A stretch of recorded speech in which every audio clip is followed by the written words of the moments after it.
আসসালামু আলাইকুম ওয়া রাহমাতুল্লাহি ওয়া বারাকাতুহু। শীতে মনে হয় জমে গেছেন না?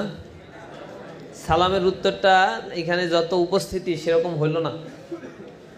কোরআন শরীফের মধ্যে আল্লাহ রাব্বুল আলামিন বলছেন, ওয়া ইযা হুয়্যিতুম বিতাহিয়াতিন ফাহাইয়ু বিআহসানু মিনহা আও রুদ্দুহা। যখন তোমাদেরকে কেউ অভিবাদন জানাবে, সম্বোধন করবে, তখন তোমরা তাদেরকে সে যে ভাষায় বলে তার মতো করেই সম্বোধন ফিরিয়ে দিবে, অথবা তার চাইতে উত্তম ভাষায় তাদেরকে ফিরিয়ে দিবে। এ কারণে রাসূল করিম সাল্লাল্লাহু আলাইহি ওয়াসাল্লামের শিক্ষা হচ্ছে, যখন কেউ সালাম দেয় আসসালামু আলাইকুম, উত্তর দিতে হয় ওয়া আলাইকুম আসসালাম ওয়া রাহমাতুল্লাহ। যদি কেউ বলে আসসালামু আলাইকুম ওয়া রাহমাতুল্লাহ, তখন উত্তরে বলতে হয় ওয়া আলাইকুম আসসালাম ওয়া রাহমাতুল্লাহি ওয়া বারাকাতুহু। কেউ যদি বলে আসসালামু আলাইকুম ওয়া রাহমাতুল্লাহি ওয়া বারাকাতুহু, উত্তর দিতে হয় ওয়া আলাইকুম আসসালাম ওয়া রাহমাতুল্লাহি ওয়া বারাকাতুহু ওয়া মাগফিরাতুল জান্নাহ। এভাবে করে করে উত্তরগুলো এক্সপ্যান্ড করতে হয়, কেননা সালাম দেয়া এবং নেয়ার মধ্যে 100 নেকি আছে। যিনি সালাম দেন তিনি পান মাত্র 10 নেকি, আর যারা উত্তর দেন তারা পান 90 নেকি। দেয়া এবং নেয়ার মধ্যে 100 নেকি। সালাম দেয়া সুন্নাত, কিন্তু জবাব দেয়াটা ওয়াজিব, আর যেটা ওয়াজিব তাতে সওয়াবও বেশি।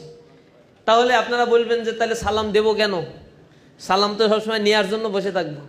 আল্লাহ রাসূল আবার সমাধানও দিয়েছেন, যে ব্যক্তি সালাম আগে দেয় সে ব্যক্তি অহংকার মুক্ত, আর যে অহংকার মুক্ত সে আমার সাথেই জান্নাতে থাকবে। তাহলে সালাম দেয়া এই কারণে প্রতিযোগিতা লেগে যেত সাহাবীদের মধ্যে। আল্লাহ রাসূল এই কারণে বলতেন আসসালামু ক্বাবলাল কালাম, যখনই কোনো কথা বলবা আগে সালাম দিয়ে নিবা। আলা মান আরাফতা ওয়া মান লাম তারিফ, মানুষ তুমি চিনো আর না চিনো, যখনই দেখবা তখনই সালাম দিবা। আল্লাহ রাসূল আরেক জায়গায় বলছেন আল মুমিনু আলাল মুমিনি সিত্তু খিসালিন, একজন মুমিনের উপর আরেকজন মুমিনের 6টা হক রয়েছে। তার মধ্যে একটা হক হচ্ছে ফায়ুসাল্লিমু আলাইহি, তাকে অবশ্যই তুমি সালাম দিবা।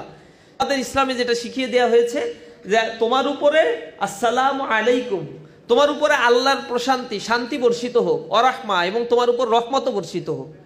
কত চমৎকারভাবে আমরা নিষ্কলুষভাবে একজন মানুষের কল্যাণ কামনা করতে থাকি। মুসলমানদের হচ্ছে এটা স্পেশাল ফিচার। এজন্য কেউ সালাম দিলে সমস্বরে মন উজাড় করে উত্তর দিবেন। সালামের জবাব দেওয়ার মধ্য দিয়ে আল্লাহ রাব্বুল আলামিন আপনার আমলনামাকে ভারী করে তোলে।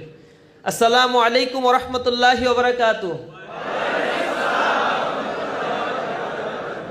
আলহামদুলিল্লাহ, আমরা আল্লাহ রাব্বুল আলামিনের দরবারে লাখো কোটি শুকরিয়া আদায় করছি যে মহান মুনিব আমাদেরকে সুস্থতার সাথে একটি দ্বীনি পরিবেশে বসার তৌফিক দান করেছেন।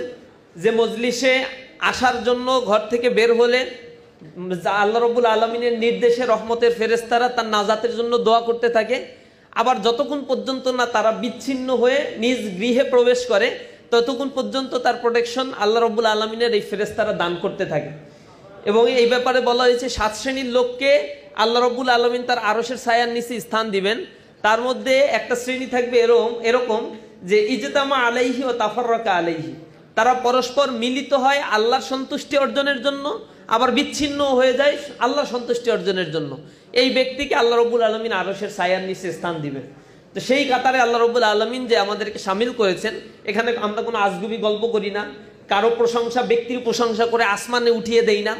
আমরা কোনো ভাইকে চরিত্র খায় সিগারেট ওদিকে চরিত্র ফুলের মতো পবিত্র বলে গুণকীর্তন করে আল্লাহর আরশকে কাঁপাই না। আমরা মহান মুনিবের দরবারে শুকরিয়া আদায় করি, রাসূলের প্রতি আমরা দুরূদ পেশ করি, এবং মানবতাকে তার এই পৃথিবীতে আগমনের মূল দর্শনটা আমরা শেখানোর জন্য চেষ্টা করি।